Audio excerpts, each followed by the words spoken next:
안녕하세요. 공장장 권한대행입니다.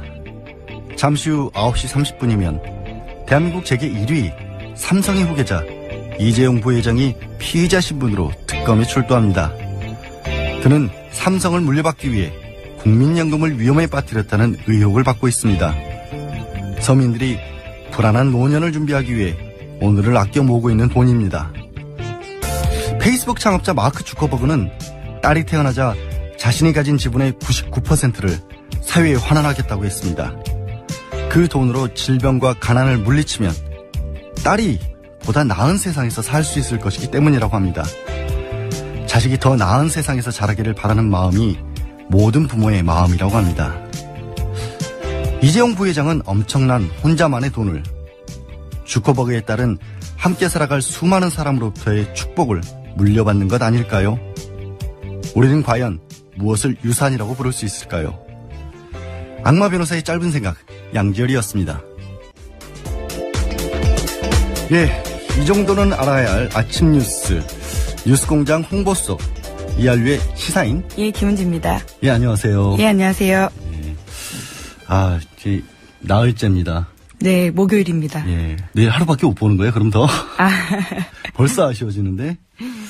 어제 충격적인 또 스모킹 건이 하나가 더 나왔다면서요? 예, 그렇습니다. 이 태블릿 PC 새롭게 나온 소식 전해드렸을 텐데요. 이 박영수 특검팀이 그 내용을 좀 더 자세하게 어제 브리핑했습니다. 예. 실제로 실물도 들고 나와서 기자들한테 보여줬었는데요.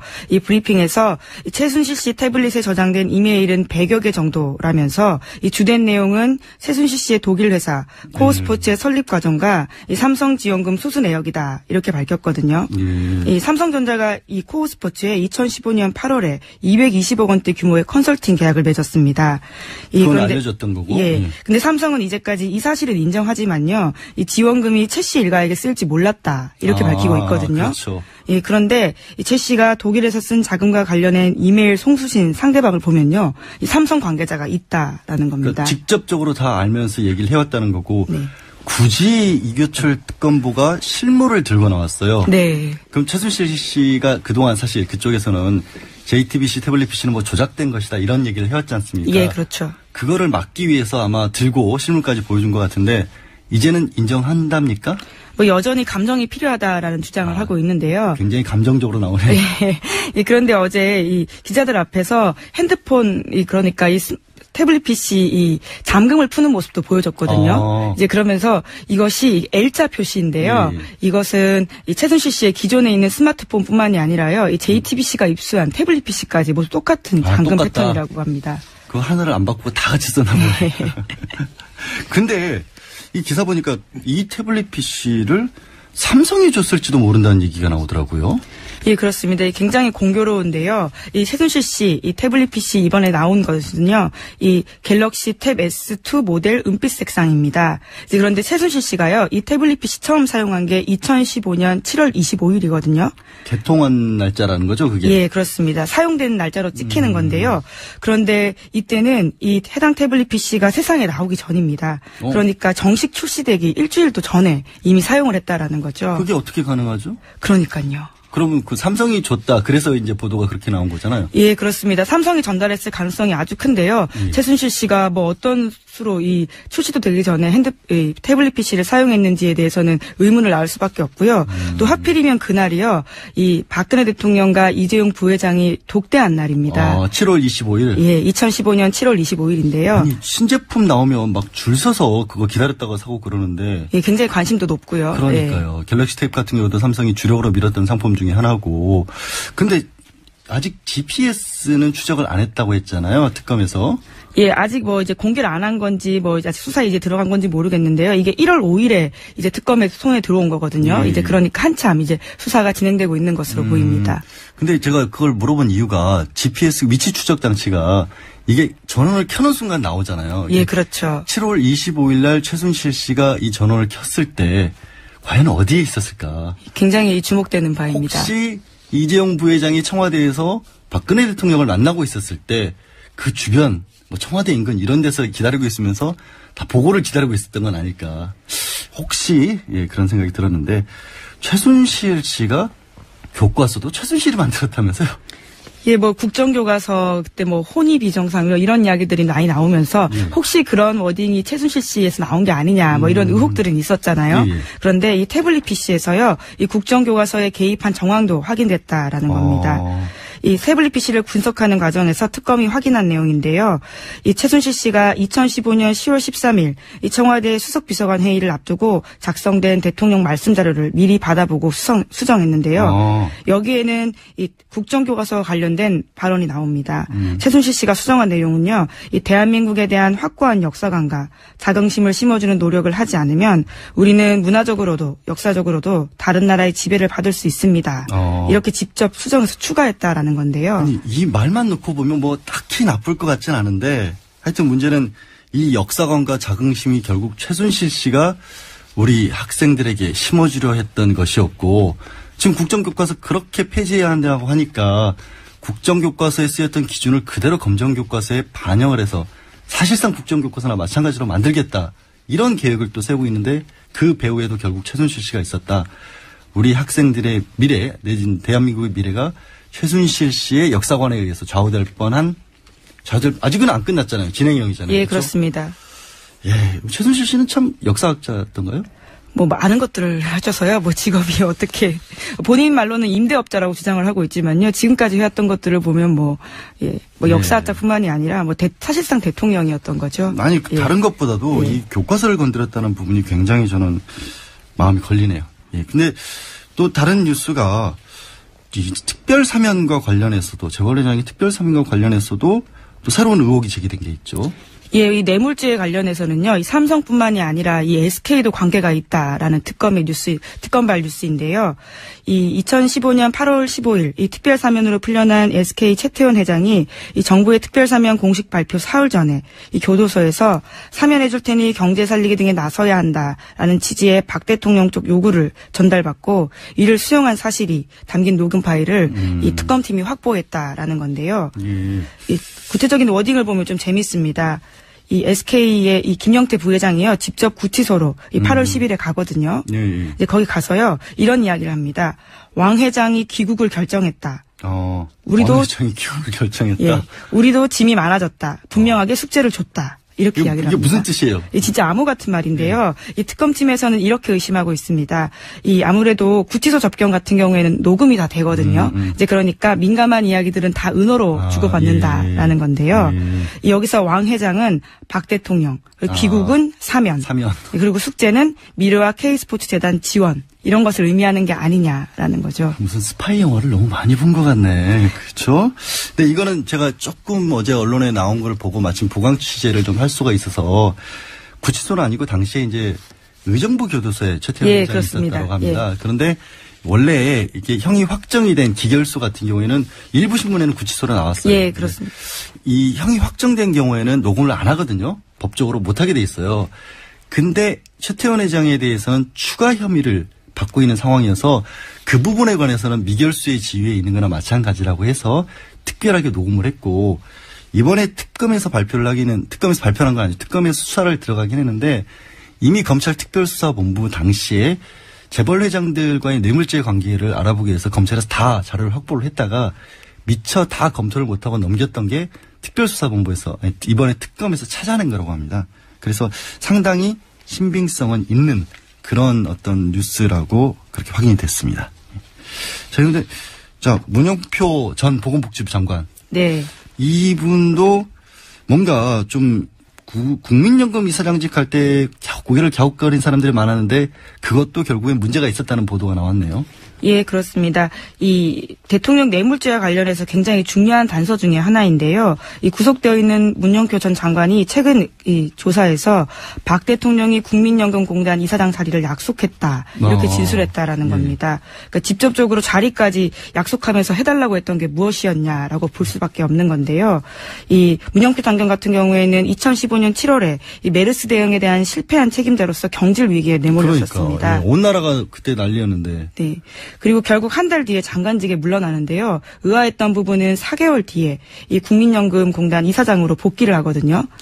좋은 자리잖아요. 예, 그렇습니다. 엄청나게 많은 돈을 좌지우지할 수 있는 자리인 거고, 받는 대우 같은 것도 굉장히 좋은 것이고, 그게 결국에는 박 대통령과 약속을 통해서 그렇게 된 것이다. 이미 예. 국민들은 메르스 때문에 그렇게 고통을 받고 많은 사람들이 목숨도 잃었었고 화가 나 있었는데 자신은 그 박 대통령의 약속 덕택에 아무렇지도 않게 4개월 뒤에 국민연금 이사장 자리에 복귀를 했고 지금 또 그것 때문에 혹시 그 이유가 삼성합병 때문이 아니냐는 의혹까지 받고 있는 그런 상황인 거잖아요. 예, 뭐 실제로 이제 문 전 장관은요, 당시 국민연금이 합병안을 찬성하도록 압박한 혐의로 구속된 상태이거든요. 그리고 이 실무자들이 그런 이야기들을 다 하고 있고요. 예. 그렇기 때문에 이 자리를 약속했다, 받았다라는 것은 굉장히 의미심장한 부분입니다. 예. 계속해서 이 아침 뉴스가 화가 나는 게 많이 나는데, 저 이게 변호사로서는 이 부분이 제일 어제 참 걸렸던 부분이 안종범 전 수석이 자기가 쓴 수첩도 이게 증거가 아니다 라면서 부정을 했다면서요. 예, 그렇습니다. 어제 이 2차 공판 열렸었는데요. 거기서 업무 수첩 사본 전체가 증거로 채택되는 것에 동의하지 않는다. 이런 주장을 펼쳤다라는 건데요. 이 검찰이 지난달 29일에 증거로 신청한 수첩 17건 중에서 11건은 영장 혐의에 기재된 사실과 무관한데도 압수돼서 위법하다. 뭐 이런 식의 주장을 한 겁니다.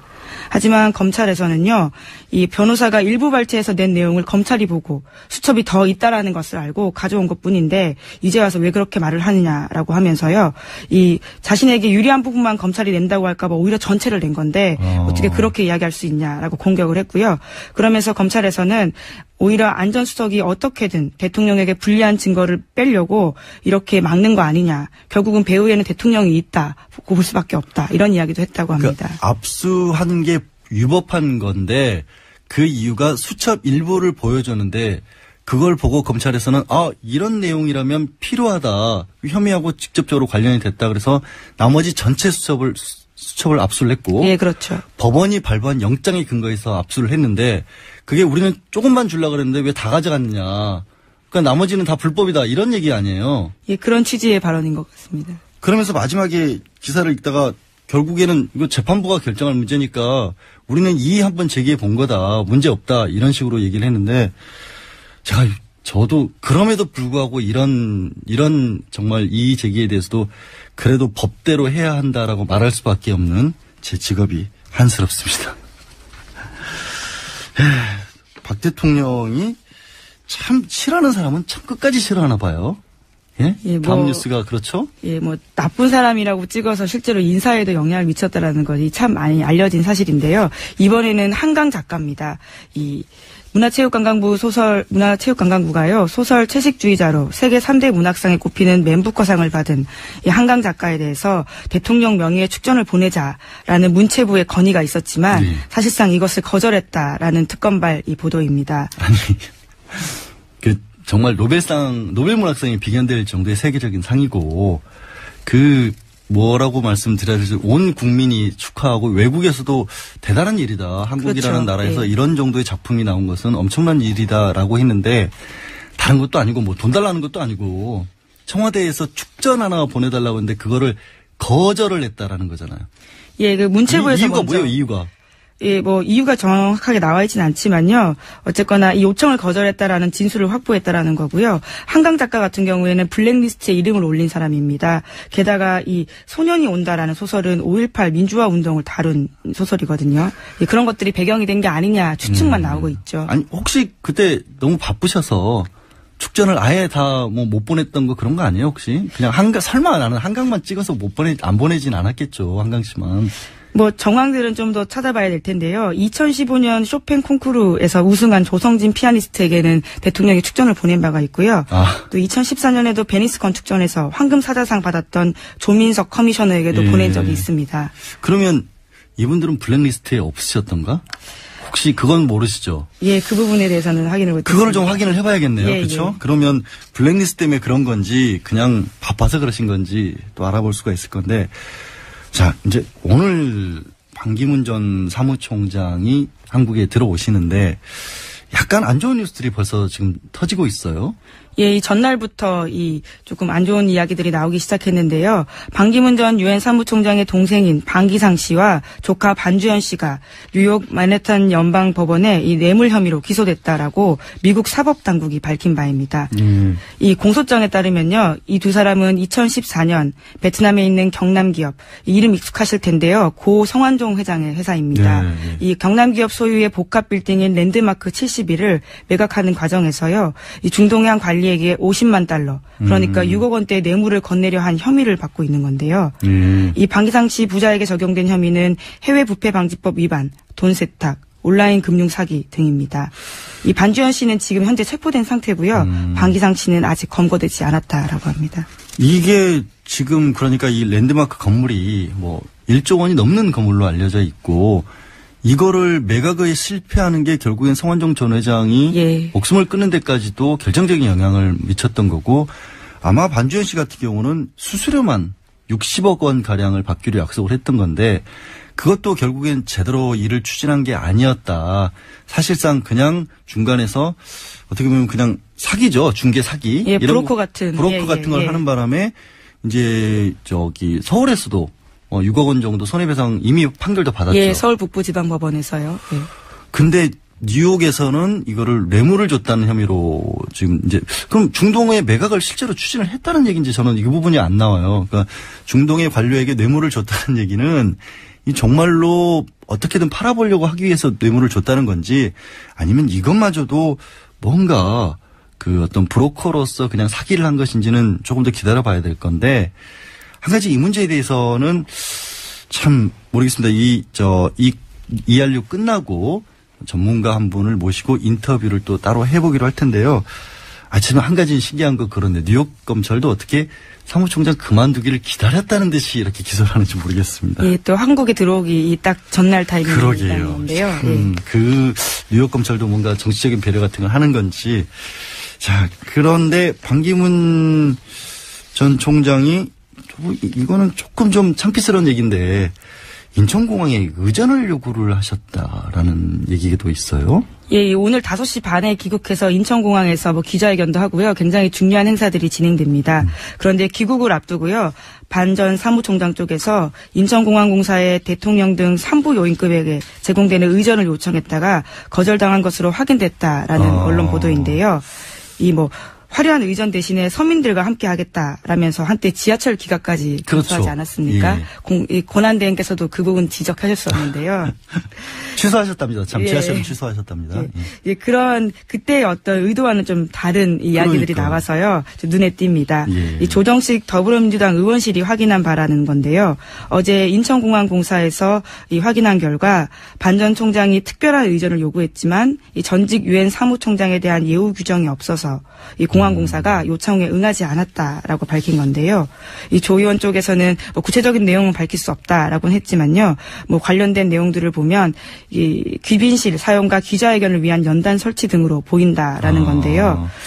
근데 어떻게 또 생각해 보면 사무총장 정도 그래도 국위를 선양했던 부분이니까 이런 정도는 해줄 수 있지 않을까 하는 생각도 들기도 하고. 예. 근데 그러면서도 또 말씀하신 것처럼 지하철 타실 생각까지도 하셨는데 또 의전은 뭐냐 이런 좀 왔다 갔다 하는 생각이 드네요. 마지막으로 우리 정유라 씨 없어졌다 그랬잖아요. 정유라 씨 아들하고 부모. 예. 위치가 좀 밝혀졌습니까? 예, 그렇습니다. 이 언론 보도로 좀 내용이 나온 건데요. 현재 덴마크 당국의 보호 요청을 이들이 했고요. 사생활 침해로 어려움을 겪고 있다. 이런 식의 이야기를 해서요. 덴마크 당국에서 이 올보르치 사회복지 담당 부서의 도움을 받아서 거처를 옮겼다라는 겁니다. 예, 그리고요. 이 같이 있었던 개와 고양이도 굉장히 많지 않았습니까? 그렇죠. 이 개와 고양이 같은 경우에는요. 이 별도의 동물보호 시설로 맡겨진 것으로 알려졌다. 그 중요한 개 고양이를 맡기고 그럼 정말 오래오래 머물겠다라는 작심을 한 모양인 것 같네요. 자, 오늘 말씀 여기까지 듣겠습니다. 고맙습니다. 감사합니다. 예, 지금까지 시사인의 김은지 기자였습니다. 친애하는 국민 여러분, 많이 하십니까? MB 인사 올리겠습니다. 여러분 어떻게 요즘 뉴스공장 들을만 하십니까? 그런 점은 좀 그렇다. 예, 잘하겠습니다. 예, 참고하겠습니다. 그쵸. 그럼. 대체로 그렇습니다. 그 처음 치고 이만하면 개하는 거 아니냐. 예, 그런 의견이시. 예, 예, 고맙습니다. 아무튼 우리 부족한 양지열이를 대체로 막 이래 이쁘게 봐주신 점 진심으로 막 감사의 말씀 올립니다. 그렇습니다. 공장장 권한대행 양지열이 오늘로써 막 땜빵 나흘째입니다. 사실 이 걱정이 많았습니다. 저 하루하고 잘리는 거 아이가 마이크 앞에 또 쫄아가 생방 들어가면 뭐 하는 거 아니냐. 조마조마했는데 이 예상외로 능숙하게 잘해. 여러분, 양지열이 내가 캐왔습니다. 양지열 변호사 내가 캐왔습니다. 김어준이도 그 내가 캐와놓은 건데 그게 뭐 배신해가 그렇지. 양지열이 이거 내가 캐왔다. 코타가 가면서 기저귀 막 갈아차가면서 질질 흘리는 거 주워가면서 내가 다 캐와놨다는 그런 확신을 저는 가지고 있는데 그 뭐야. 큰일 났네. 진짜 큰일 났다. 당신 나와 진짜 큰일 난 거야 지금. 분리 안 시키면 다 죽어. 그냥 혼자 죽어. 혼자 죽어도 국민 좀 살자. 큰일 났네. 나도 살고. 지금 같이 죽으려고 그래. 따끈한 전국 현안의 속내를 살펴봅니다. 내부자 둘. 바른정당 김성태 의원, 더불어민주당 안민석 의원과 함께합니다. 안녕하십니까? 여보세요? 네, 안녕하세요. 안민석 의원입니다. 예, 안 의원님, 예, 나와주셔서 반갑습니다. 제가, 김성태 의원님도 인사해 주시겠습니까? 네, 안녕하세요. 김성태입니다. 인사를 했는데요. 예.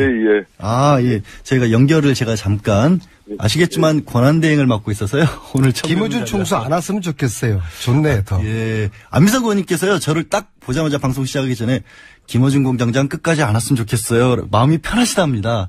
우리 김성태 의원님께서도 편안하게 혹시라도 평소 못하셨던 말씀 있으시면 편하게 해주시기 바랍니다.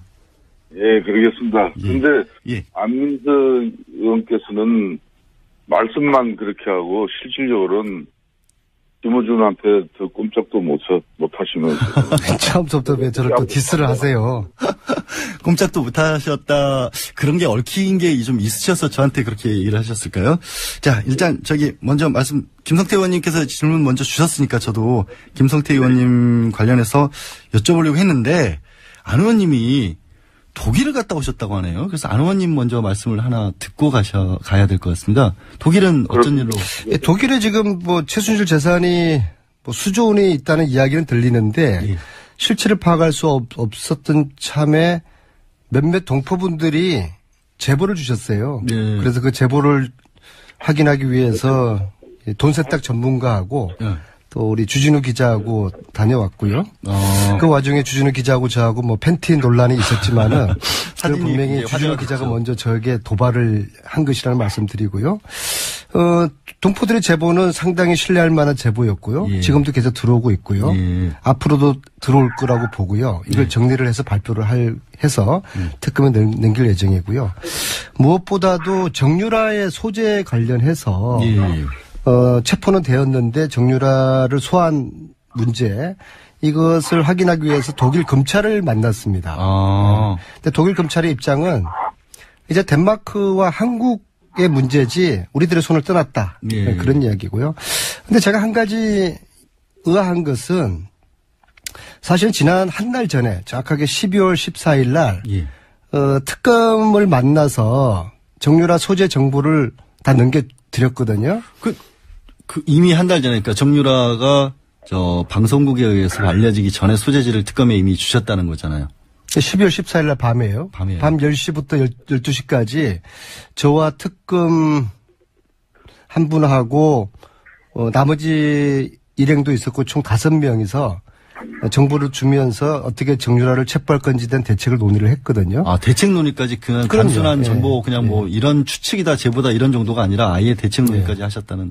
근데 그 특검은 저를 만난 적이 없다고 지금 모 언론사에게 이야기를 한 모양인데. 그 방송국에서 보도도 그렇게 나왔던 걸로 알고 있는데. 그날 밤에 제가 만났던 특검은 그러면 유령이었나요?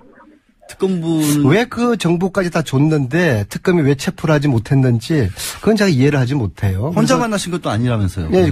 그럼 5명 함께 있었어요. 그래서 저는 연말까지 특검이 체포할 거라고 그래서 한국에 소환할 거라고 기다리고 있었는데 왜 이렇게 유라가 덴마크에서 안 들어오도록 하는 이런 사단이 벌어졌는지 그건 좀 특검 측에 좀 해명이 좀 들어봐야 될 것 같아요. 특검이 잘하고 있는데 지금 특검에 대해서 물론 특검을 믿습니다. 그런데 저 부분에서 도저히 이해가 안 가는 부분이 있기 때문에 그 부분은 좀 밝혀졌으면 좋겠다는 거고요. 김성태 의원님. 예. 국정조사 하시느라고 안 의원님도 그러시지만 굉장히 고생 많이 하셨습니다. 특조 진행하시느라고. 이번에 이 국정조사가 좀 끝 마무리가 좀 아쉽다라고 하면서 특위에서 만장일치로 연장하자고 의결을 했잖아요. 그렇습니다.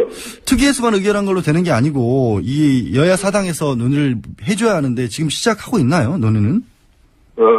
사실 지난 3일 전에도 교섭단체 대표들을 직간접적으로 이렇게 만나고 또 그저께는 정신임 국회의장님을 제가 직접 찾아가서 그동안의 특조위 활동 보고와 또 국조특위 기간 연장에 대해서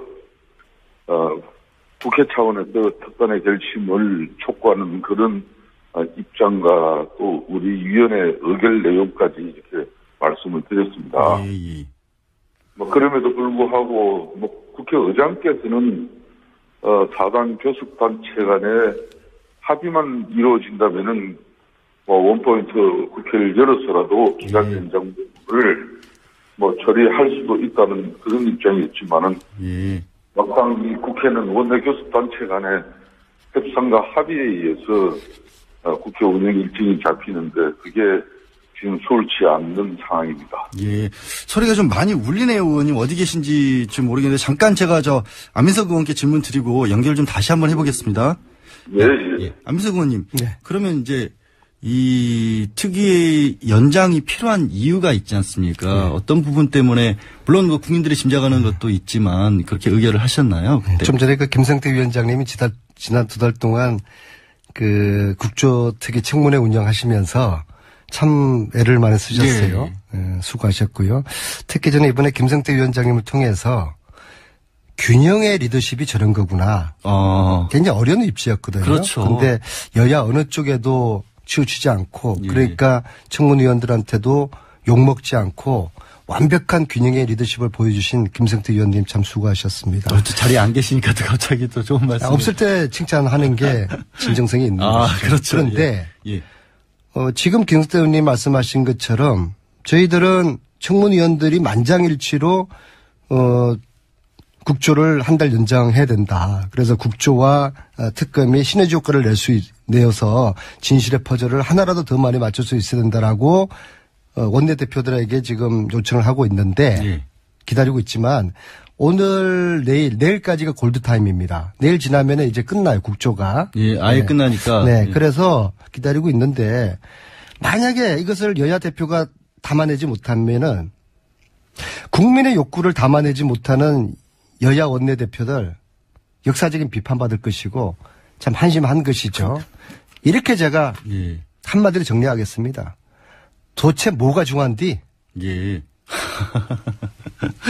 근데 지금 어떤 정치적 상황 특히 새누리당 같은 경우에는 남아있는 분들이 사실상 없다라고 봐야 되잖아요. 청문회 하실 수 있는 분들이 바른정당으로. 아니, 네 분 지금 아마 계시지만 그분들이 이제 의혹도 많이 받으셨던 분들이. 거기는 애초에 의혹이 받는 게 아니라 국조 진상 규명을 방해하러 들어왔다고 특히 이완영 의원님 같은 경우는 국민들에게 이완용이라고까지 비아냥을 받았지 않습니까?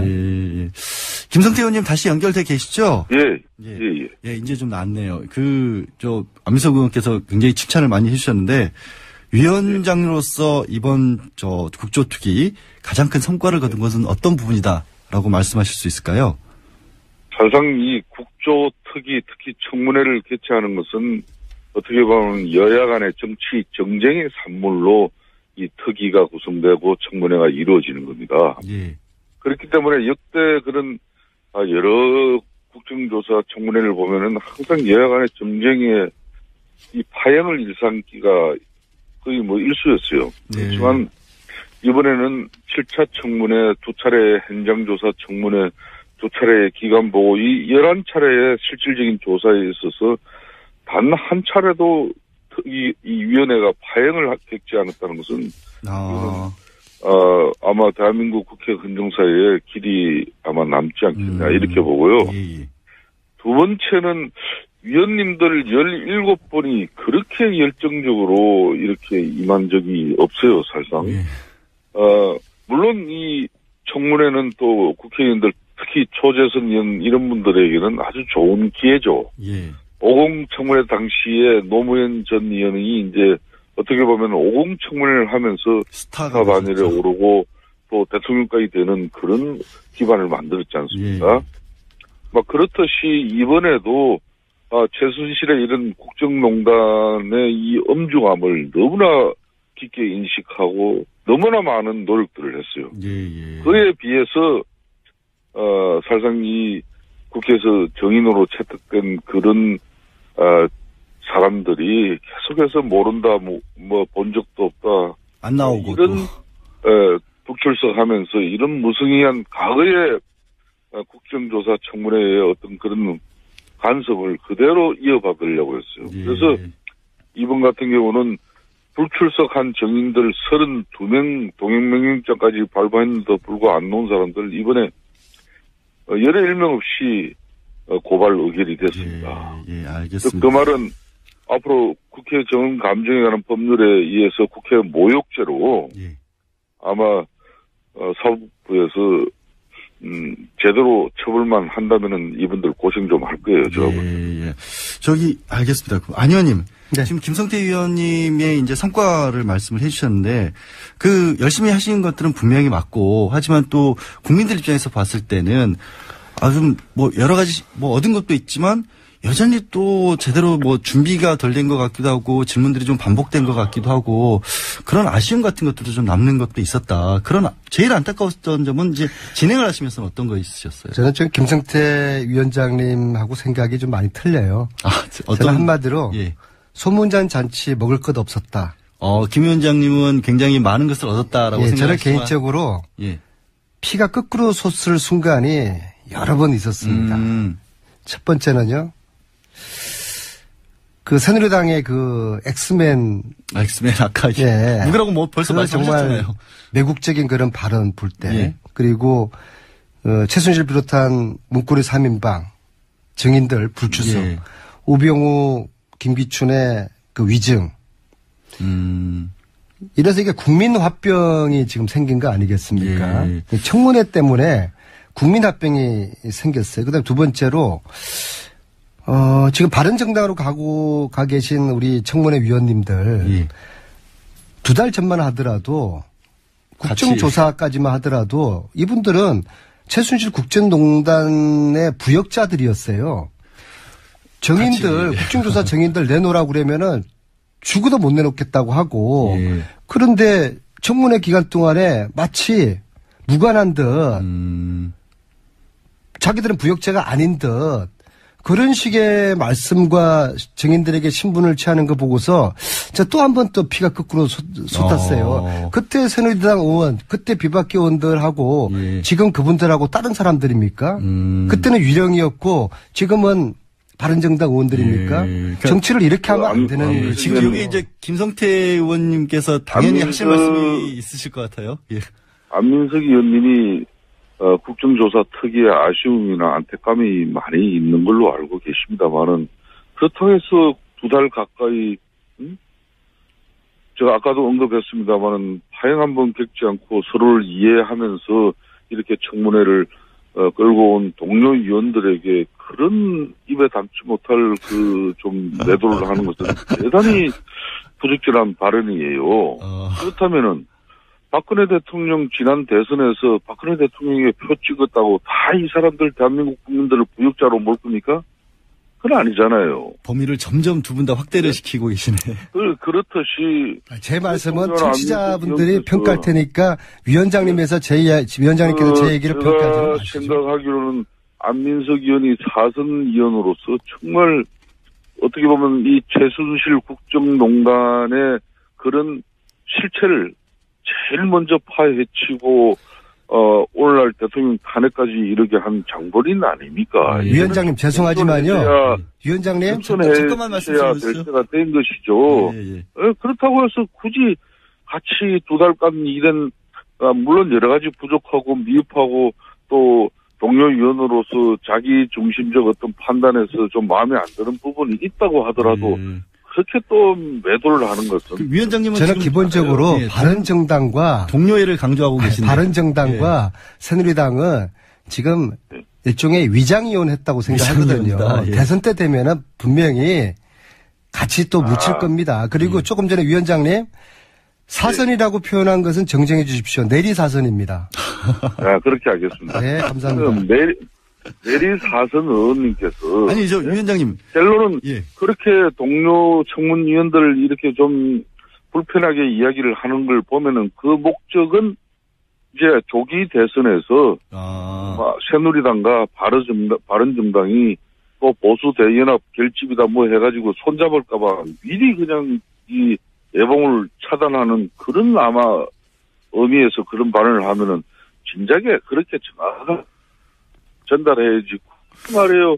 아니 근데 제가 봐도 이번에 제가 위원장으로서 이렇게 사회를 쭉 진행해 보면 여야를 통틀어서 다 17분 다 열심히 준비했지만은 그래도 돋보이시는 분들이 있었어요. 예, 근데 아니, 위원장님 제가 한 가지 여쭤볼게요. 그 미리 이거를 차단하신다라고 얘기를 하시면 그럼 바른정당하고 새누리당하고 다시 합칠 가능성도 충분히 있다. 이렇게 들으실 수도 있잖아요. 이거 이 안민석 의원이 얘기한 것처럼 위장이혼이다 이런 생각을 하실 수도 있잖아요. 들으시는 분. 제가 그 말씀에 대해서 제가 한 말씀만 딱 드리겠습니다.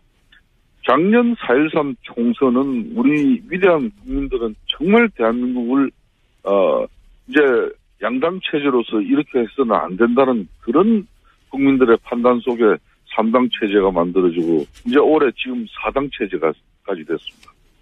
지금 현재 국회 의석 분포를 보면은 뭐 지금 유력 대선 후보 문재인이든 방지문이든 어느 누가 대통령이 된다 하더라도 쉽게 말하면은 제대로 된 국가를 권력을 이끌 수가 없습니다. 즉 연정을 하지 않으면은 대한민국 국가 권력을 제대로 끌고 갈 수가 없어요. 연정 그 연정을 위해서 정치권이 이번 대선을 앞두고 여러 형태로 뜻을 모아나가는 과정에 때로는 뭐 후보 경선을 국민 참여 경선으로 이렇게 모아가지고 할 수도 있는 것이고 문재인 전 대표처럼 뭐 확고한 자신이 있으신 분들은 민주당 내에 뭐 당내 경선만 거쳐서 뭐 대선 후보로 나서시는 분도 계시고 여러 지형이 펼쳐질 거예요. 그러니까 그 여러 지형이 펼쳐지는데 벌써 뭐 연정을 위한 연대를 한다든지 야권에서 그걸 미리 지금 우리 안민석 의원께서는 그런 행위 하면 안 된다 이 이야기입니다. 가능성은 열어 놓자는 건데 어쩌세요, 안 의원님? 그러면 저희 안 의원님도 또 반론이 또 있을 것 같아요. 보수 정당이 재집권을 하겠다는 생각은 얌체 없는 생각입니다. 예. 나라를 이렇게 쑥대밭으로 만들어 놓은 보수 세력이 얌체가 없는 것이. 그리고 그 김성태 님이 지적하신 그리고 청문회 위원님들 개인적으로 열심히 하셨고 유능하시고 열정에 계신 분들이에요. 근데 과거를 잊어버렸단 말입니다. 그러면 안 되는 것이요. 과거에 대한 반성을 하시고 청문위원회에서 뭐 그런 역할을 하셨으면 하는 그런 제가 의미를 말씀을 드렸고요.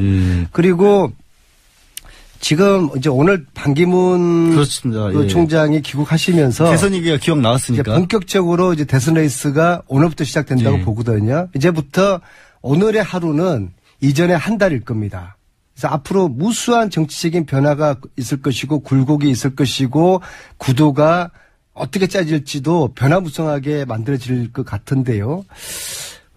제가 볼 때는 국민들은 이제 이 정권을 바꿔야 된다는 마음의 준비는 다 돼 있어요.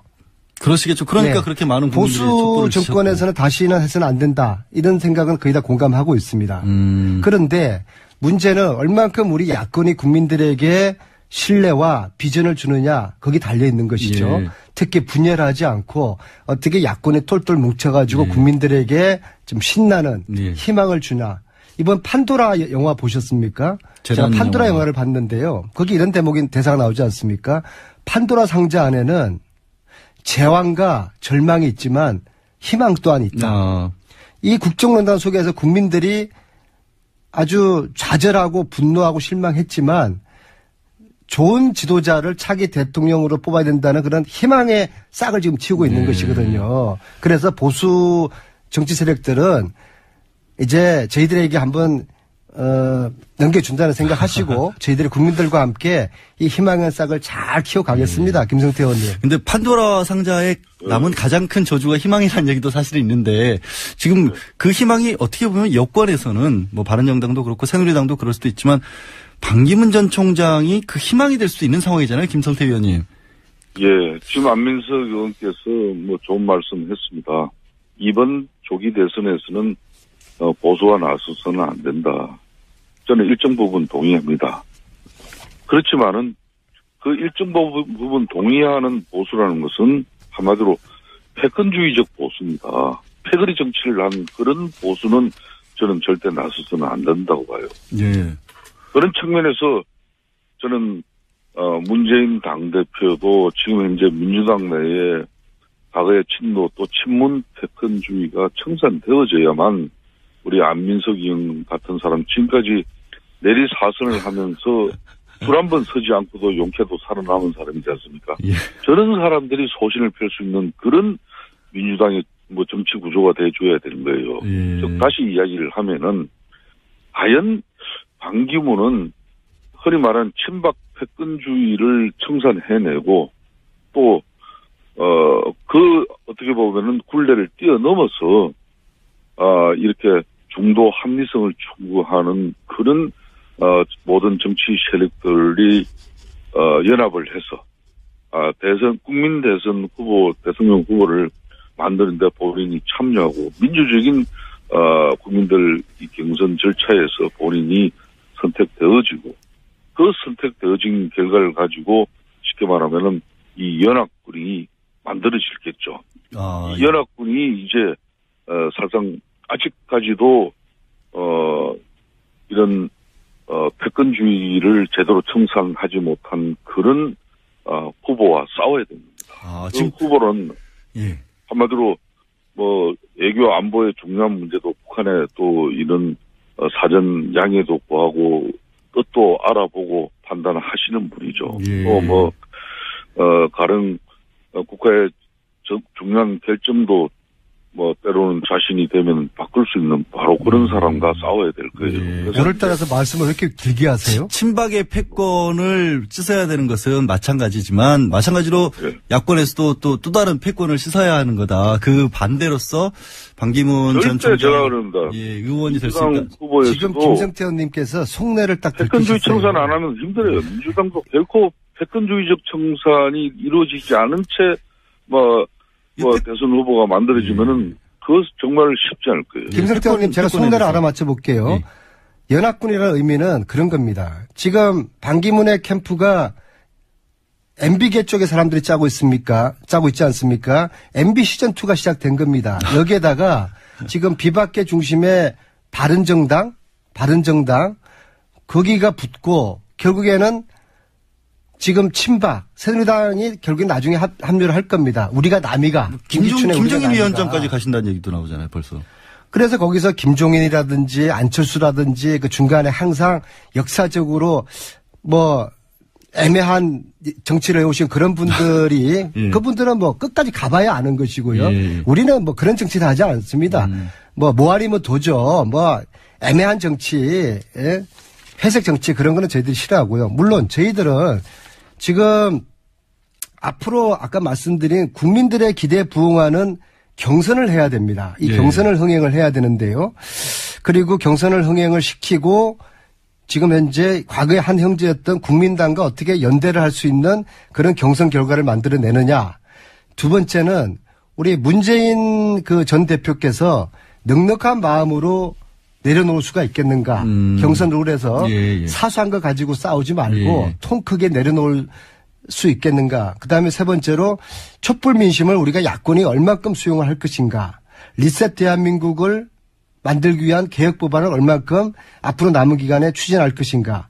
특히 최순실 재산 몰수법을 만드는데 야권이 주도적으로 성공한다 그러면은 이런 야권의 흐름들을 만들고 촛불 민심을 저희들이 잘 수용한다 그러면은 저희들이 정권 교체 성공할 수 있을 것이다. 패권이 아니다. 김 의원님 혹시 그 지금 많이 제가 얘기에 대해서 요 근래 이제 느끼는 부분이지만은 안민석 의원이 언제부터 우리 문재인 저분이 그런 사람이 문재인 뭐 좋은 분이에요. 예. 그러니까 참 이제 저는 얼마 전에 민주당에서 민주연구원에서 만들어진 그 개헌저지 문건이라고도 하죠. 그런 문건 때문에 민주당이 내용을 개헌 적이 있어요. 그것 때문에 지금 박원순, 김부겸 여러 지금 잠재적 대선 후보들이 크게 반발하고 있고 조기 대선 후보 선출을 위한 그런 룰 이걸 세팅하기가 지금 상당히 어려워지고 있잖아요. 일부 의원은 이미 참여도 하지 않겠다는 그런 분위기도 나오고 저는 그런 측면에서 문재인 후보 좋은 후보입니다. 좋은 후보지만은 절대 이제 패권주의 청산하고 좋은 후보 되라는 이야기예요. 예. 박근혜 대통령 보십시오. 그 한마디로 군신관계, 이 수평적인 당청 관계가 아니라 박근혜 대통령만을 위한 정당이 만들어지고 그 정당의 국회의원이 과반수 이상이 있기를 희망했지만은 작년 4.13 총선의 결과는 결국 냉엄한 선물을 박근혜 대통령에게 안긴 것이고 그 과반수 의석이 무너짐으로써 오늘날 이런 이 비참한 여러 가지 상황을 대통령이 직접 맞이했지 않습니까? 예, 그렇기 때문에 저는 문재인 이제 전 대표께서도 좋은 대통령 후보가 되시려면 지금 빨리 개헌 수용해야 됩니다. 아니 그대들이나 알겠습니다. 잘 하시고요. 대선 전에 마무리를 해야 될 것 같고 대선 전에 원포인트 개헌이 의원, 국회 개헌 더불어민주당 특위에서 안민석 만들어지는 거 의원이셨고요. 수용해야 됩니다. 두 분들은 계속 싸우실 것 영화 같습니다. 대사 너나 잘 하세요. 김어진의 뉴스 공장 3부 시작합니다. 저는 고난대행 양지열입니다. 사실상 대선 출마를 선언한 반기문 전 유엔 사무총장이 오늘 오후 귀국합니다. 향후 행보에 관심이 모아지고 있는 가운데 어제는 반 전 총장을 지원하는 이른바 반기문 사단이 공식 출범했습니다. 여기 이름을 올린 분이시죠. 이상일 전 새누리당 의원 전화로 만나보겠습니다. 안녕하세요, 의원님. 네, 안녕하세요. 예, 이른 아침 감사드립니다. 네. 예, 반기문 전 사무총장하고는 어떤 인연이 있으신 겁니까? 제가 중앙일보 기자를 한 25년가량 했습니다. 예. 또 정치부 기자를 했는데 1995년에 외교부를 출입할 때 반기문 전 총장을 뵀습니다. 그때 1급에 해당하는 외교 정책실장을 맡고 계셨고요. 예. 처음에 이제 귀국하셔서 지하철로 자택까지 가시겠다고 하셨다가 이게 약간 좀 보여주기식 아니냐라는 또 지적도 있어서 이제 취소를 하셨어요.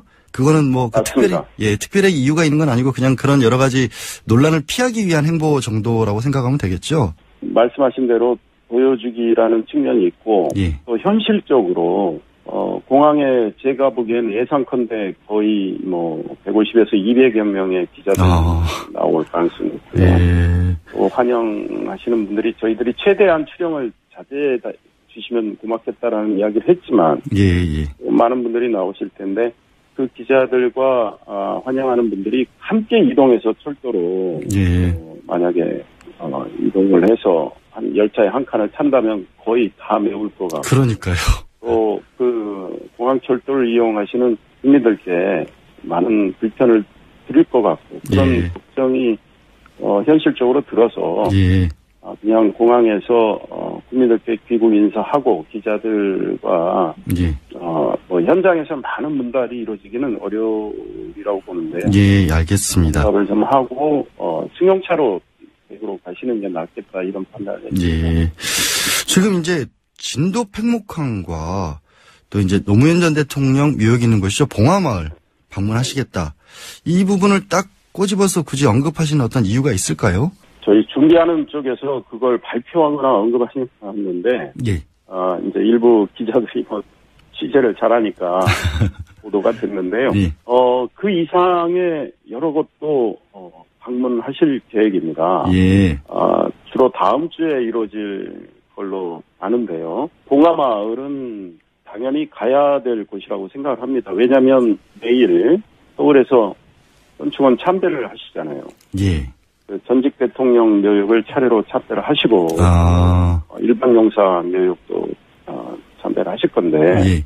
노무현 전 대통령은 봉화마을에 계시기 때문에 따로 계시니까 가서 참배하고 김 여사님도 만나 뵙고 이러는 건 당연한 수순이고 또 도리에도 맞다고 생각을 합니다. 그리고 우리 사회의 아픔을 정말 대변하는 곳인 그 특목항 가시는 것도 너무나 당연한 거고, 예. 뭐 그런 일정을 소화하는 건데 그걸 통해서 해석하는 분들은 이게 통합적 행보 아니냐, 뭐 이렇게 정치적 해석은 하실 수 있는데 이거는 뭐 당연히 해야 할 만한 일종의 행보라고 생각을 하고요. 예, 알겠습니다. 그밖에 다른 것도 많이 찾으실 계획입니다. 예, 알겠습니다. 저기 이 의원님께서도 이제 아무래도 뭐 이명박 전 대통령도 가까우시고 하시지만 다른 분들이 더 그러세요. 같이 하시는 분들이 김숙 전 유엔 대사나 곽승준 전 청와대 비수석 비서관이셨죠. 이동관 전 청와대 홍보수석 같이 이명박 전 대통령하고 가까운 분들이 많이 눈에 띄더라고요. 그 이명박 전 대통령과 가까운 분들이 뭐 바깥에서 많이 도와주시는 거로는 알고 있는데요. 지금 반기문 전 총장께서 오셔가지고 설 전까지 어떤 활동을 하시느냐, 어디를 가셔서 누구를 만나시고 어떤 말씀을 하실 건가, 이에 대해서 준비하는 실무적인 전략기획팀 안에는 이명박 전 대통령 인사라고 불릴 수 있는 분은 곽승준 교수 한 분입니다. 사실은 그렇다. 예. 근데 그러면 지금 준비하시는 분들이 많다고 하셨는데 이분들이 이제 신당을 준비하시는 거라고 봐야 할까요? 뭐 현실적으로 좀 신당은 어렵다 이런 얘기도 있는데. 예, 그에 대해서 뭐 여러 의견을 주시는 분들이 많이 있습니다. 독자 창당을 해서 대선 준비를 하라는 분들도 계시고, 현실적으로 어려우니 어떤 뭐 정치적 연대를 도모하라는 분도 계시고요. 이에 대해서는 뭐 좀 더 논의는 해야 되지만 아직 뭐 결정된 건 없습니다. 그래서 좀 더 논의를 해야 되고, 일단은 반기문 전 총장께서는 국민들 속으로 들어가셔서 여러 계층의 국민들, 특히 취약계층에 계신 분들과 많이 만나서 그분들의 말씀을 듣고 본인의 구상을 받아듣는 그런 과정이 먼저라고 생각을 하고 계신 것 같고요. 정치적 연대를 바로 깨야 하는 그런 활동은 당분간 하시지 않을 걸로 생각합니다. 그러면은 지금 당분간 하시지 않으실 거라 그런 뜻은 여전히 뭐 예를 들어서 새누리당과도 함께할 가능성 부분에서는 그대로 열어놓고 계신다라고 봐야겠죠? 지금 여러 정당이 있는데요. 현실적으로 민주당에는 바로 대선 경선 준비에 들어가 있고, 또 민주당은 반기문 전 총장께서 뭐 10년 동안 그래도 대한민국 국격을 높이고 지구촌의 많은 문제를 해결하려고 노력해온 활동을 하신 분인데, 그에 대해서 어떤 평가는 하지 않고 바로 계속 공격을 하고 있는 상황이기 때문에 거기는 워낙 당의 몸을 담기는 어려운 상황이고, 또 새누리당은 분당이 돼 있는 상태고, 또 신당이 새로 뭐 창당 준비를 하고 있고, 국민의당도 있지만 어떤 특정 정당에 지금 들어가셔서 본인이 어떤 틀을 가두는 이런 행동은 하지 않으실 걸로 생각하고, 국민들의 많은 이야기를 듣고 본인의 구상을 선명하게 밝히고 그럴 경우에 가치를 공유하는 많은 정파 정치인들이 나오리라고 생각합니다. 지금 하신 말씀은 일단 반 총장께서 적극적으로 뭐 새누리당이나 바른정당이나 국민의당 이쪽으로 가신다기보다는 반 총장의 입지를 세워놓으시고 끌어당기는 쪽으로 가능하면 오히려 움직이실 것 같다. 일단은 구상을 밝히시고 뜻을 같이 하는 분들을 많이 만나시고요. 입지를 먼저 세우고 나한테 와라. 이런 태도는 아니라고 생각합니다. 그건 아니고요. 알겠습니다. 같이 공유를 하면서 함께 논의를 진전시켜 나가는 그런 방식이라고. 알겠습니다. 조금 민감한 얘기 하나 좀 여쭤볼게요. 하필이면 희한하게 딱 물러나시자마자, 사무총장 물러나시자마자 뉴욕 검찰에서 반 전 총장 이제 동생분하고 조카 뇌물 혐의로 기소를 했어요. 네. 이 문제에 대해서도 좀 입장은 좀 밝혀주셔야 할 것 같은데요. 오늘 공항에서 기자들이 많이 아마 예. 그런 거에 대한 궁금증을 갖고 지금 나가서 질문 준비를 하고 있을 거라고 보고요. 예. 그래서 반기문 전 총장의 어떤 직접적인 언급이 있으리라고 봅니다. 예. 그와 관련해서는 사실관계는 제가 잘 모르지만 미국의 법원의 그 판단은 존중할 수밖에 없고 예. 반기문 전 총장이 조카 관리를 못한 측면에 대해서는 국민들께 송구스럽게 생각한다는 말씀을 하실 수가 있다고 봅니다. 그런데 이 조카의 활동과 관련해서 우리도 사회생활 하다 보면 예. 조카가 어떤 일을 하는지 사실 잘 모르는데 오늘 어떤 입장을 내시리라고 저는 생각을 하고요. 결국은 본인이 몰랐다고 하더라도 이렇게 무리를 빚은 거에 대해서는 국민들께 송구스럽다는 말씀도 하실 수 있다고 생각합니다. 도의적인 어떤 그런 책임의 부분한 언급은 하실 것이다라는 것이고 사실 전에 먼저 나왔던 부분은 국내에서 한 언론에서 박연차 전 태광실업 회장으로부터 금품받았다 이런 의혹도 또 제기를 했지 않습니까? 그거는 제가 보기엔 너무나 명백한 오보라고 생각을 하고요. 예. 정말 검증을 빙자한 음해가 판을 치고 있고 과거 이해창 전 총재는 그런 것 때문에 선거에서 패배하고 예. 표를 많이 잃고 지금의 야당 쪽에서 그런 음해를 했죠. 예. 나중에 다 음해와 흑색 선전으로 드러나는 거 아니겠습니까? 예. 법원 판단을 통해서. 근데 이번에 박연차 씨의 그 23만 불 문제는 반기문 전 총장이 외교부 장관 하던 시절 2005년 상황인데요. 예. 그때 공간에 베트남 외교부 장관이 왔고 그 환영하는 자리인데 박연차 씨는 명예 베트남 총영사로 참석을 했습니다. 반기문 전 총장은 그때 처음 그분을 만난 걸로 알고 있는데 이분이 1시간 전에 와서 20만 불을 건넸다는 거 아닙니까? 예. 그래서 외교부 장관인 반기문 전 총장이 아유 감사합니다라고 받았다는데 그걸 믿을 수 있겠습니까? 게다가 그때 현장에 계셨던 분들 증언에 따르면 이분은 술 취해서 만차 한 장에 30분가량 늦게 오셨단 말이에요. 그거는 많은 분들이 증언하고 있잖아요. 예. 사실관계가 틀린데 일부러 기사를 썼다. 저도 기자 출신이지만 거기에는 어떤 의도나 그 뒤에 어떤 배우가 있다고 저는 명백한 오보고 정치적인 의도가 있는 것이다라고 그렇게 보신다는 거고요. 더 여쭤보고 싶은 게 많은데 오늘은 시간 관계상 여기서 좀 맺어야 할 것 같습니다. 오늘 말씀 고맙습니다. 네, 감사합니다. 네, 지금까지 반기문 전 유엔 사무총장과 함께하고 있는 이상일 전 새누리당 의원이셨습니다. 김어준의 뉴스공장 말단이죠. 양지열 변호사입니다. 자, 계속해서 반기문 전 유엔 사무총장에 대한 얘기를 조금 더 나눠볼까 합니다.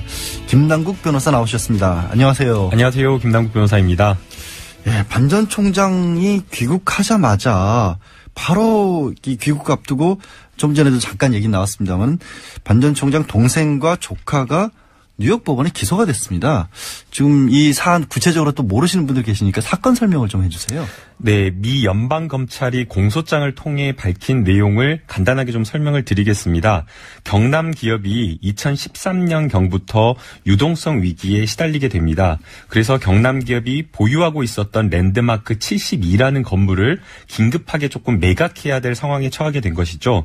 2013년 당시에 이제 경남 기업의 고문이었던 이제 방기상 씨가 이 큰 계약을 체결하기 위해서 한 번도 이런 어떤 큰 계약을 체결한 경험이 없었던 본인의 아들 이 반주현 씨. 이 반주현 씨는 당시에 뉴욕에서 부동산 중개 업체에 일하고 있었습니다. 이 아들 반주현 씨를 경남 기업에 소개를 한 겁니다. 이제 반주현 씨 같은 경우에는 이 부동산이 무려 1조 2천억 원이나 되는 것인데 베트남에 있는 거죠? 베트남에 있는 겁니다. 이런 큰 어떤 그 건물을 매각한 경험이 없음에도 불구하고 매각 주관 업체로 선정이 됩니다. 그리고 당연히 반주현 씨가 이 매각 주관 담당자가 되는 것이죠. 그래서 이게 만약 매각이 성공하게 되는 경우에는 부동산 업체 그리고 부동산 업체뿐만 아니라 반주현 씨도 역시 수백만 달러의 수수료를 받기로 계약을 합니다. 60억 600억인가 뭐 이렇게 받을 수 있었다고. 어마어마한 액수인 거죠. 예. 하지만 이제 처음부터 반주현 씨는 정상적으로 매각 절차를 추진하지 않았습니다. 반주현 씨는 지인으로부터 소개받은 말콤 해리스라는 사람을 통해서 중동 국가 관리에게 뇌물을 주고 매각을 추진하고자 시도를 합니다. 이 말콤 해리스는 이제 본인을 중동의 한 국가의 왕족의 대리인이다라고 소개를 하는데 뭐 그렇게 소개를 하면서 중동 국가의 국부 펀드를 끌어들여서 이거를 매각을 하겠다라고 제안을 한 겁니다. 이제 이 과정에서 반기상 씨와 그다음에 반주현 씨 부자가 말콤 해리스와 공모해서 중동 국가에 뇌물을 주려고 했다라는 것, 바로 이게 사건의 전말입니다.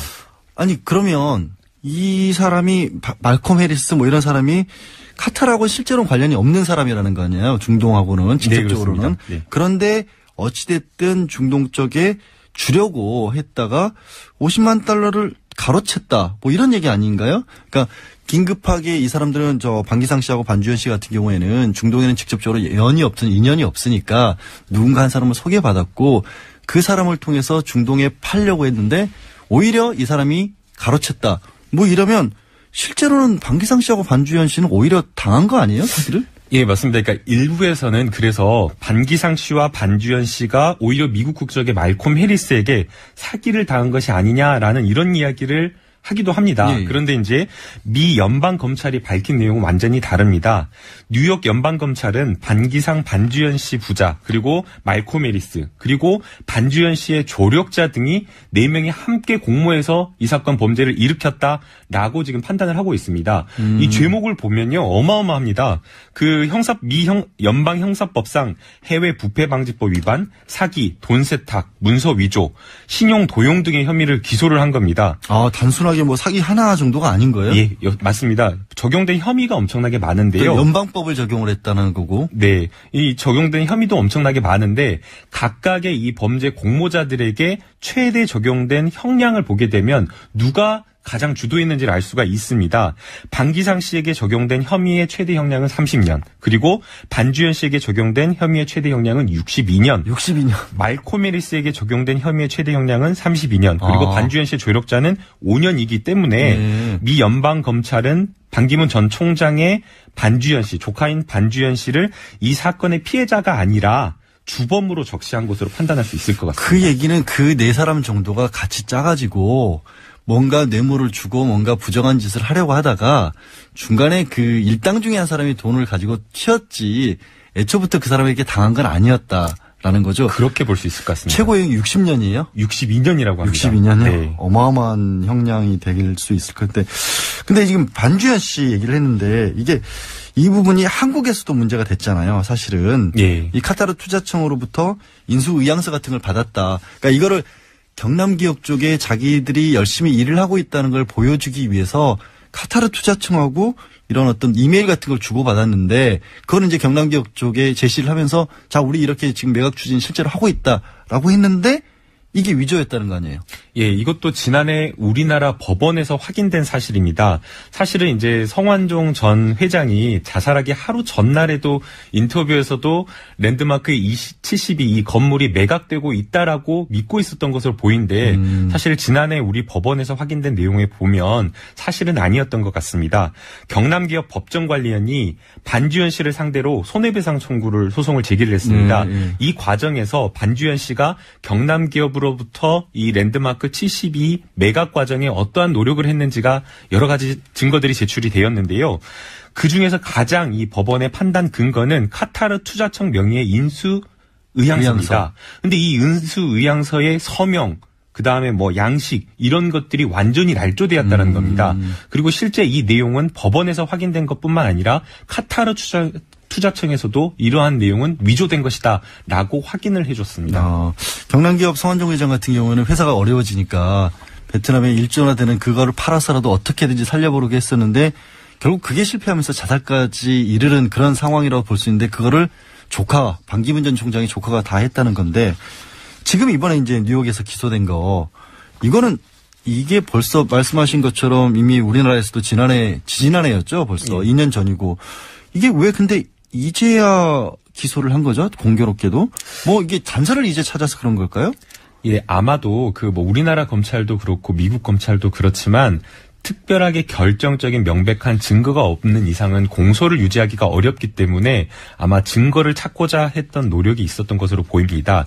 이게 미 연방검찰만 수사를 했던 것이 아니라요. 미국 법무부 그리고 FBI 국제부패 전담까지 합동으로 수사를 해서 이 명백한 증거를 찾기 위해서 노력했던 것으로 보입니다. 그래서 이 증거가 이제 찾아져서 아마 이 시기에 기소가 됐던 것으로 생각이 됩니다. 그러니까 아무래도 미국도 유엔 사무총장과 관련된 부분이기 때문에 명확한 증거 없이는 움직이진 않을 것 같았다라고 보시는 게 맞을 것 같고 또 미국 사법 시스템이 우리 검찰과는 다르잖아요. 일단 어느 정도 혐의 사실이 있으면 원칙적으로 기소를 해놓고 법정에서 주로 많이 다투는데 이번에 했던 걸로 보면은 거의 우리나라 검찰 비슷하게 거의 그쪽에서 판단하기에는 완벽한 증거 같은 것들을 확보를 해놓은 상태에서 이제 기소를 한 것 같은데 결국 조금 전에는 이제 이상일 전 의원 같은 경우에는 반 총장은 전혀 모르는 사실이라 도의적 책임 같은 건 있을지 모르겠지만 뭐 국민들에게 죄송하더라도 반 총장은 하여튼 전혀 모르는 일이다라고 했지만 어쨌든 굉장히 힘든 곤혹스럽게 했어요. 돌아오는 길에 이런 얘기 들어버리면. 공교롭다라고 볼 것 같습니다. 하루 전날 이 기소 사실이 전해져서 문제인 것 같은데요. 사실 이 미국 연방검찰의 공소장에 반기문 전 유엔 사무총장의 이름은 한 번도 언급되지 않았습니다. 그렇기 때문에 반기문 유엔 사무총장이 이 사건과 관련돼서 연루된 것은 전혀 없다라고 볼 수가 있는데요. 그런데 이제 의심스러운 정황은 여러 가지가 있습니다.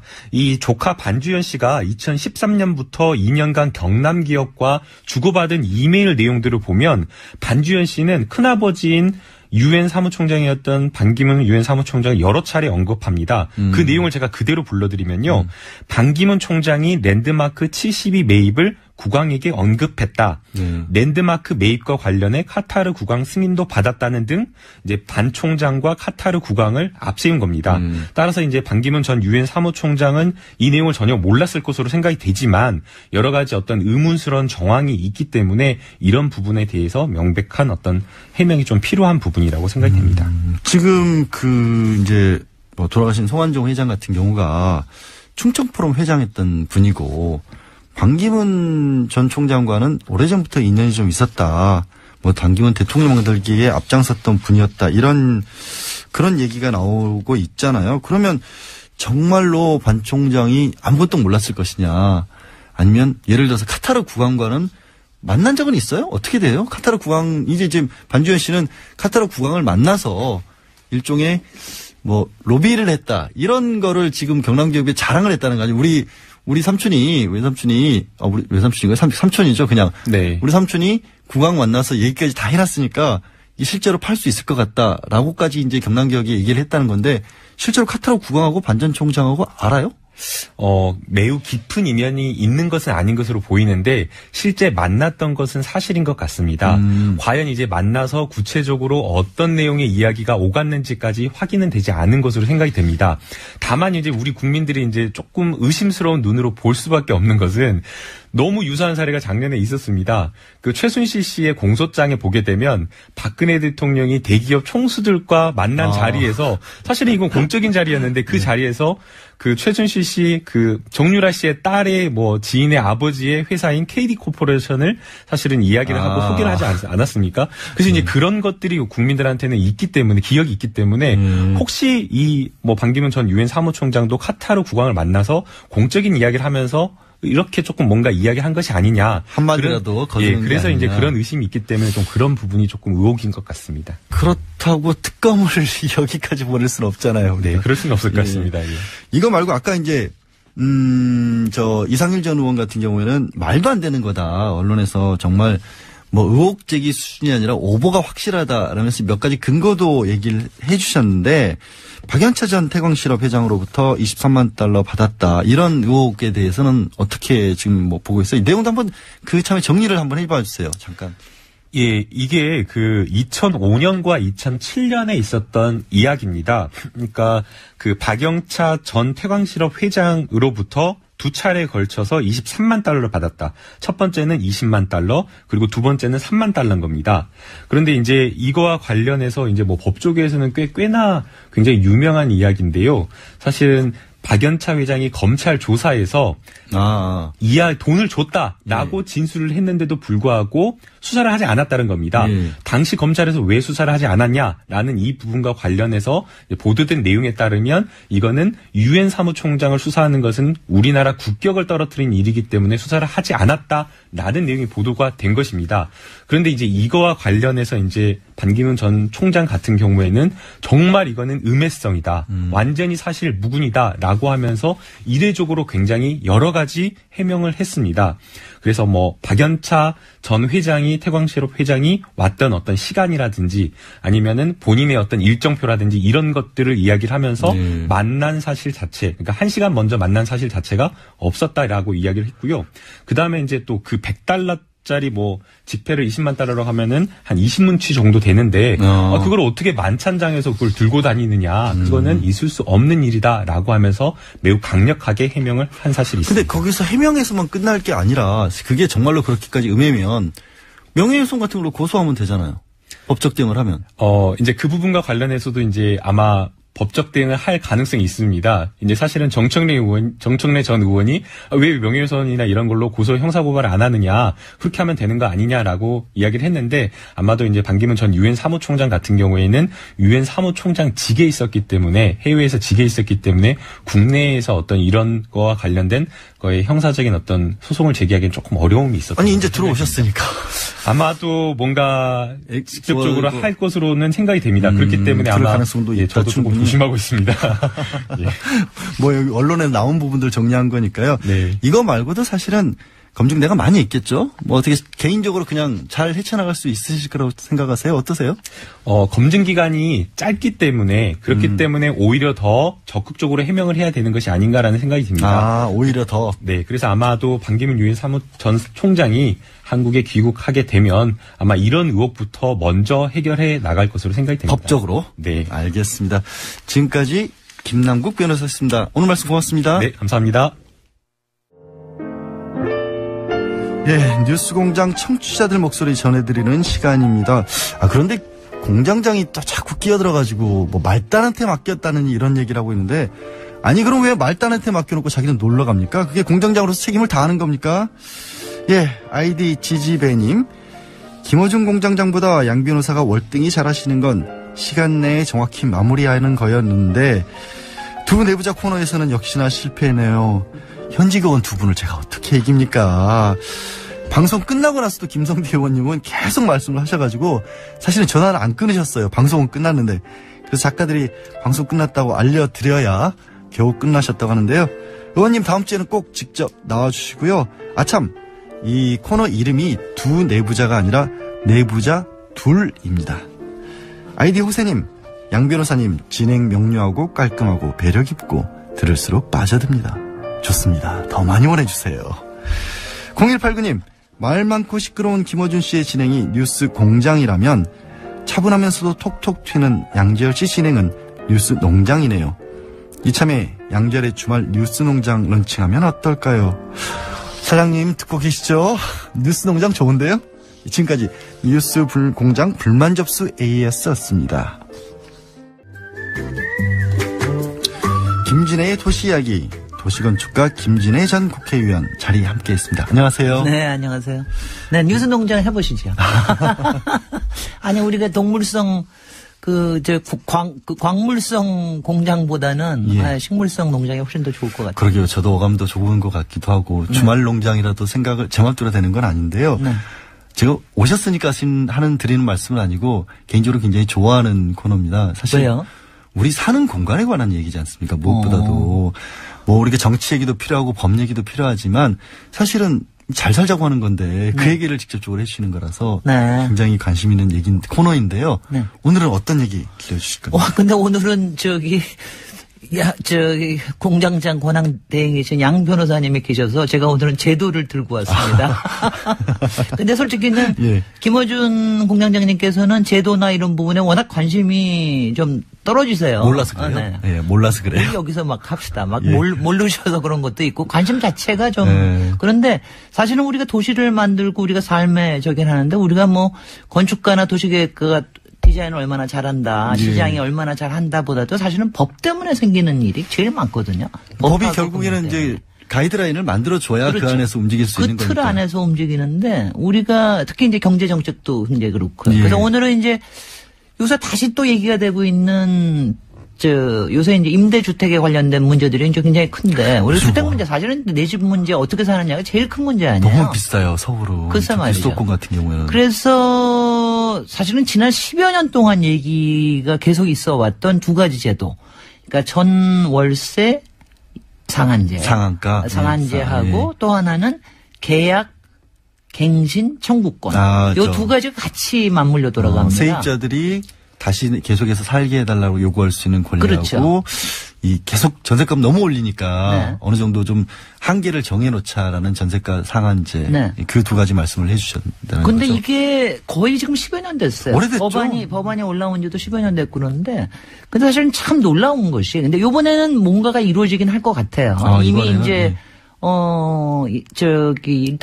일단 20대 국회 구성도 좀 다르고 그리고 지금 워낙 주택 문제가 심각하다라는 게 굉장히 많은데 올해 이제 여러 가지 뭐 솔직히는 뭐 가계 부채 문제 지금 어디서 뭐가 터질지 모르고 경제도 어렵고 그런가 하면 이제 아파트 값은 뭐 그렇게 많이 오르지는 않을 것 같아요 올해. 그 집값이 안 오르니까 오히려 전세값은 더 오르는 이상한 일들이 아니 근데 벌어지고 이제 있잖아요. 전세값이요 솔직히는 저는 정말 이상한 게 이명박 정부 박근혜 정부 통해서 한 8년 정도를 갖다 계속 올랐거든요 전세값이.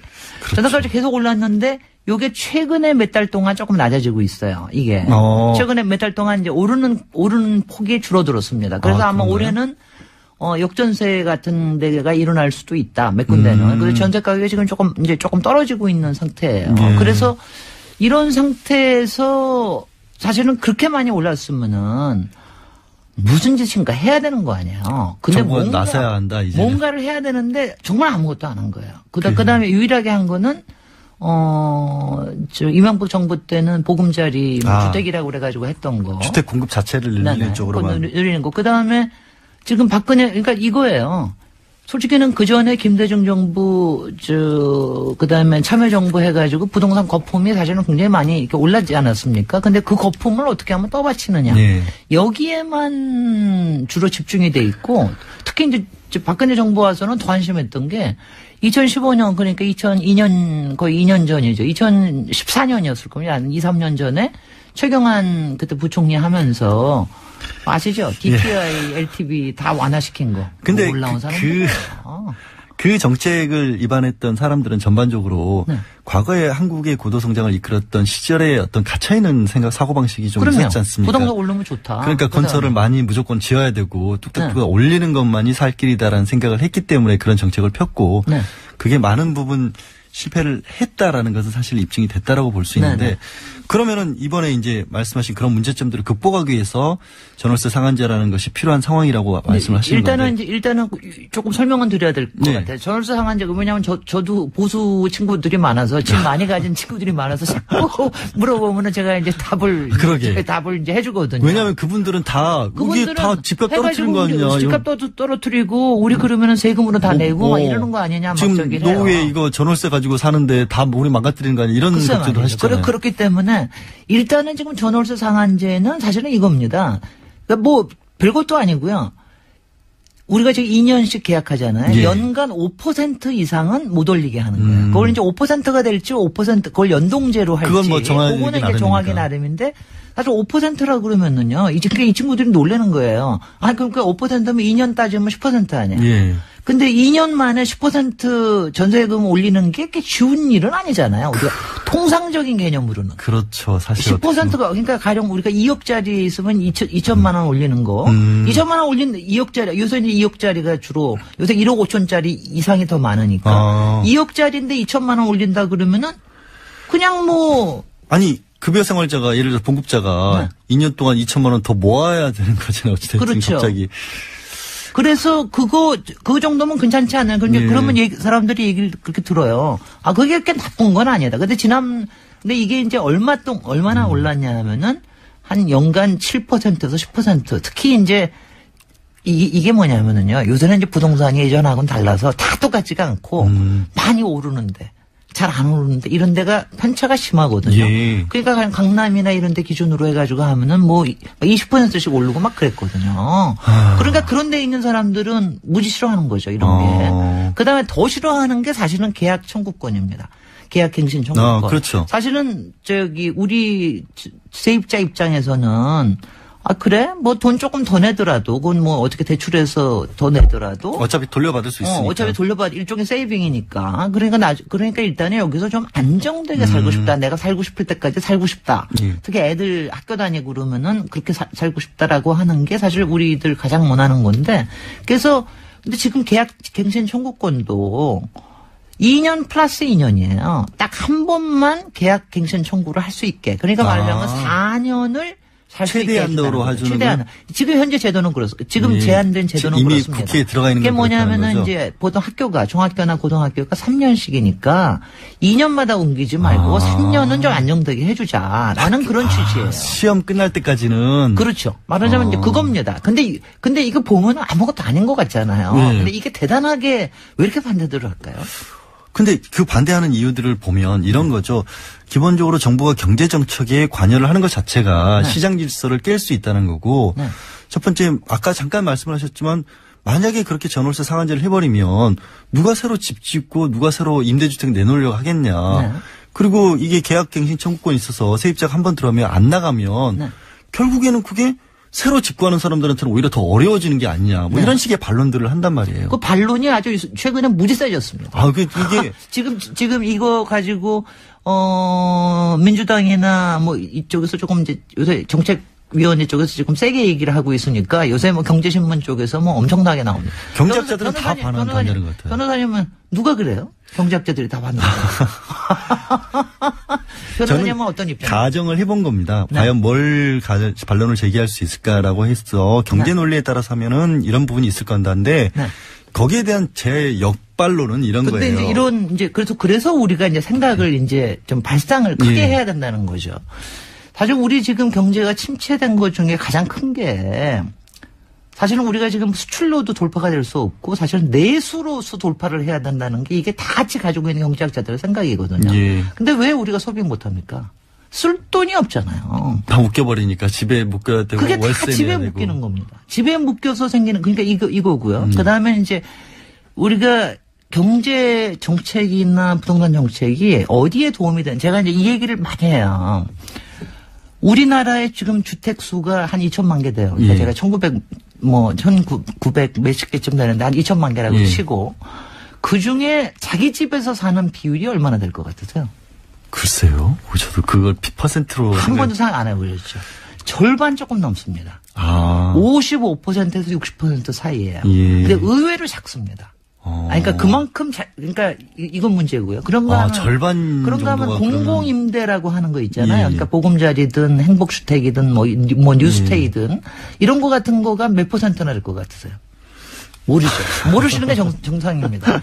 한 5% 요새 최근에 많이 노력해가지고 뭐 조금 세는 방법에 따라서 한 7% 정도밖에 안 돼요. 그럼 40%가량은 계속 이런 문제에 시달리는. 다 임대주택이에요. 다 민간임대예요. 근데 근데 이 부분을 완전히 허술하게 놔둔 거예요. 아무것도 아닌 거로.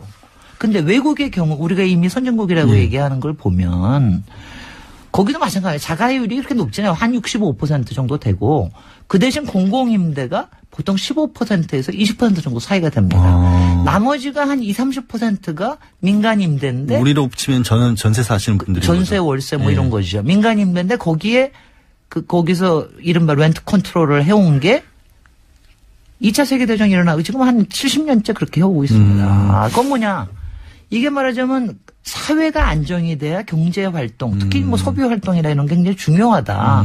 그리고 그래야 사회가 안정이 되고 교육도 안정이 되고. 집에서 편하게 살아야 나와서 돈을 쓰죠. 그렇죠. 그러니까 이게 말하자면 정책의 기본 방향이 돼야 되는 거예요. 제가 오늘 나오신다니까 공간 전문가시니까 여쭤보고 싶었던 것 중에 하나는 아까 말했던 경제학자들의 반론 이런 것 부분에서 우리 서구식 학문의 한계는 어떤 표본을 그 안에 집어넣고 계산을 하느냐에 따라서 사실 결과가 달라져 버리는데 그쪽에서 반대하는 입장에서 유리한 어떤 수치들만을 놓고 계산한 게 아니냐. 네.